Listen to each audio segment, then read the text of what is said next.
ಈ ಬಾರಿ ಯಾಕೋ ಮಳೆ ಕೈ ಕೊಡ್ತಾ ಇದೆ. ಮುಂದಿನ ದಿನಗಳಲ್ಲೂ ಇದೇ ರೀತಿ ಆಯಿತು ಅಂತಂದರೆ ಭೀಕರ ಬರಗಾಲ ಖಚಿತ. ಈಗಲೇ ಅದರ ಛಾಯೆ ಗೊತ್ತಾಗ್ತಾ ಇದೆ. ಮುಂಗಾರು ಮಳೆ ಬರಬೇಕಾಗಿರುವಷ್ಟು ಮುಂಗಾರು ಮಳೆ ಬಂದಿಲ್ಲ. ಈಗೇನೋ ಬೆಳೆಗಳು ಸ್ವಲ್ಪ ಹಸಿರಾಗಿದೆ, ಹಂಗೂ ಹಿಂಗೂ ಅಲ್ಲಿ ಇಲ್ಲಿಂದ ನೀರು ಹೊಡೆದು ರೈತರು ಅದನ್ನು ಬದುಕಿಸುವಂಥ ಪ್ರಯತ್ನ ಮಾಡ್ತಾ ಇದ್ದಾರೆ.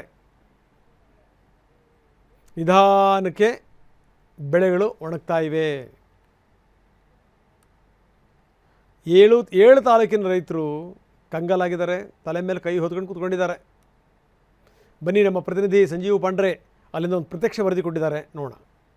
ಈಗ ನೋಡ್ಬೋದು, ಬಿತ್ತನೆಯಾಗಿ ಏನು ಮೊಳಕೆ ಹೊಡೆದಿದೆ ಆ ಬೆಳೆ ಕೂಡ ಸಂಪೂರ್ಣ ಒಣಗಿ ಹೋಗ್ತಾ ಇದೆ. ಈಗ ನಾವು ಗದಗ ಜಿಲ್ಲೆಯ ಸಿರಹಟ್ಟಿ ತಾಲೂಕಿನ ಕೊಕ್ಕೂರುಗೊಂದಿ ಮತ್ತು ಬೂದ್ಯಾಳ ಗ್ರಾಮದ ವ್ಯಾಪ್ತಿಯಲ್ಲಿದ್ದೀವಿ. ನೋಡ್ಬೋದು, ಈಗಾಗಲೇ ಒಂದು ತಿಂಗಳ ಹಿಂದೆ ಮೆಕ್ಕೆಜೋಳನ್ನು ಬಿತ್ತನೆ ಮಾಡಿದ್ದಾರೆ.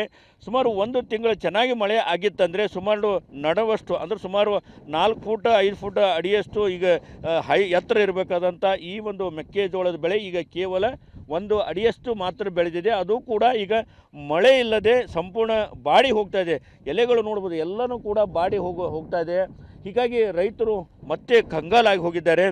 ಯಾಕೆಂತಂದರೆ ಈಗಾಗಲೇ ಸಾಕಷ್ಟು ಸಾಲ ಸೋಲ ಮಾಡಿ ಬಿತ್ತನೆ ಮಾಡಿದ್ದಾರೆ. 1 ಎಕರೆ ಕನಿಷ್ಠ ಏನಿಲ್ಲ ಅಂದರೂ ಕೂಡ 25,000 ರಿಂದ 30,000 ರೂಪಾಯಿ ಖರ್ಚು ಮಾಡಿದ್ದಾರೆ.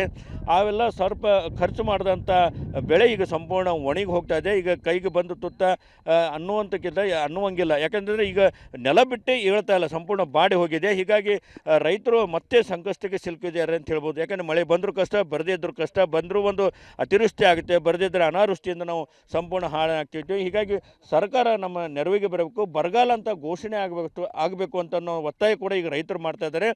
ಸರ್ ಹೇಳಿ, ಏನು ಮಳೆ ಆಗಿದೆ ಅಲ್ವೋ, ಯಾವೆಲ್ಲ ಸಮಸ್ಯೆ ಇದೆ, ಬೆಳೆ ಪರಿಸ್ಥಿತಿ ಹೇಗಿದೆ ಅಂತ? ಈಗಲೇ ಮಳೆ ಆಗಿಲ್ಲ ಸರ್, 1.5 ತಿಂಗಳು ಆತ್ರಿ. ಮಳೆ ಆಗ್ಬೇಕಾಯ್ತು ಸರ್. ಇವಾಗ ಮಳೆ ಆಗಿದ್ರೆ ಈ ಪೀಕ್ ಹಿಂಗೆ ಇರ್ತಿದ್ದಿಲ್ಲ ಸರ್, ನಡೆದ ಮಟ್ಟ ಇರ್ತಿದ್ವಿ ರೀ. ಅದಕ್ಕೆ ಮಳೆ ಅಂಕರ ಆಗಿಲ್ಲ ಸರ್. ಮಳೆ ಈಗ ಒಂದು ಎಕರೆಗೆ ರೀ 25,000 ರಿಂದ 30,000 ರೂಪಾಯಿ ಖರ್ಚು ಮಾಡ್ಯಾರ ಸರ್. ಮತ್ತು ಎಲ್ಲ ಬಿತ್ತನೆನೂ ಮಾಡ್ಯಾರ ಸರ್. ಶೇಂಗಾ, ಮೆಕ್ಕೆಜೋಳ ಆಯ್ತು, ಮೆಣಸಿನ ಗಿಡ ಎಲ್ಲ ಬಿತ್ತನೆ ಮಾಡಿದ್ರು. ಎಲ್ಲ ಪೀಕೂ ಇದೇ ಥರನೇ ಇದ್ದಾವೆ ಸರ್. ಹೊಳ್ಳಿ ನಮ್ಮಲ್ಲಿ ಕೃಷಿ ಆಫೀಸ್ನವರು ಮತ್ತು ಜಿಲ್ಲಾ ಉಸ್ತುವಾರಿ ಸಚಿವರಾದ ನಮ್ಮ ನೀವು ನೂತನ ಸಚಿವರಾದ ಈಶ್ವರ್ ಖಂಡ್ರೆ ಸರ್ ಅವರು ನೋಡ್ಬೇಕ್ರಿ ಇದನ್ನು. ಇದನ್ನು ಇದ್ರಾಗ ನೋಡಿಕೊಂಡು ನಮ್ಗೆ ಏನಾರ ಬರಗಾಲ ಘೋಷಣೆ ಮಾಡ್ಬೇಕ್ರಿ. ಬರಗಾಲ ಘೋಷಣೆ ಮಾಡ್ಲಿಕ್ಕಂದ್ರೆ ನಾವು ಉಗ್ರ ಹೋರಾಟ ಮಾಡೋಕ್ಕಂಕ ರೆಡಿ ಇದೀವಿ ರೀ. ಇದ್ರ ಮೇಲೆ ಈಗ ಬರಗಾಲ ಘೋಷಣೆ ಹೊಳ್ಳಿ ಬರ ಪರಿಹಾರ ಅಂತ ಸದ್ಯಕ್ಕೆ ಈಗ ಮಾಡ್ಬೇಕ್ರಿ.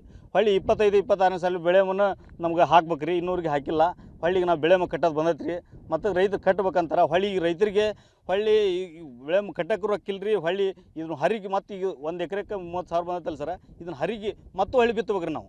ಮತ್ತು ಅಷ್ಟು ಖರ್ಚು ಬರ್ತೈತೆ ರೀ. ಇದಿಷ್ಟು ರೈತರ ಮಾತು. ಏನು ಈಗಾಗಲೇ ಮಳೆ ಸಂಪೂರ್ಣ ಮಾಯವಾಗಿದೆ, ನಾವು ಮತ್ತೆ ಸಂಕಷ್ಟಕ್ಕೆ ಸಿಲುಕುವಂಥ ಸ್ಥಿತಿ ನಿರ್ಮಾಣ ಆಗಿದೆ. ಎಲ್ಲ ಬೆಳೆಯೂ ಕೂಡ ಬಾಡಿ ಹೋಗ್ತಾ ಇದ್ದಾವೆ. ಹೀಗಾಗಿ ಸರ್ಕಾರ ಮೊದಲು ಬರ ಘೋಷಣೆ ಮಾಡಬೇಕು, ನಂತರ ಬೆಳೆ ಸಾಲ ಕೂಡ ಮನ್ನಾ ಮಾಡಬೇಕು ಅನ್ನೋ ಒತ್ತಾಯ ಈಗ ರೈತರು ಮಾಡ್ತಾ ಇದ್ದಾರೆ. ಕ್ಯಾಮ್ರಾಮನ್ ಶಂಭು ಜೊತೆ ಸಂಜೀವ್ ಪಾಂಡ್ರೆ, TV9 ಗದಗ.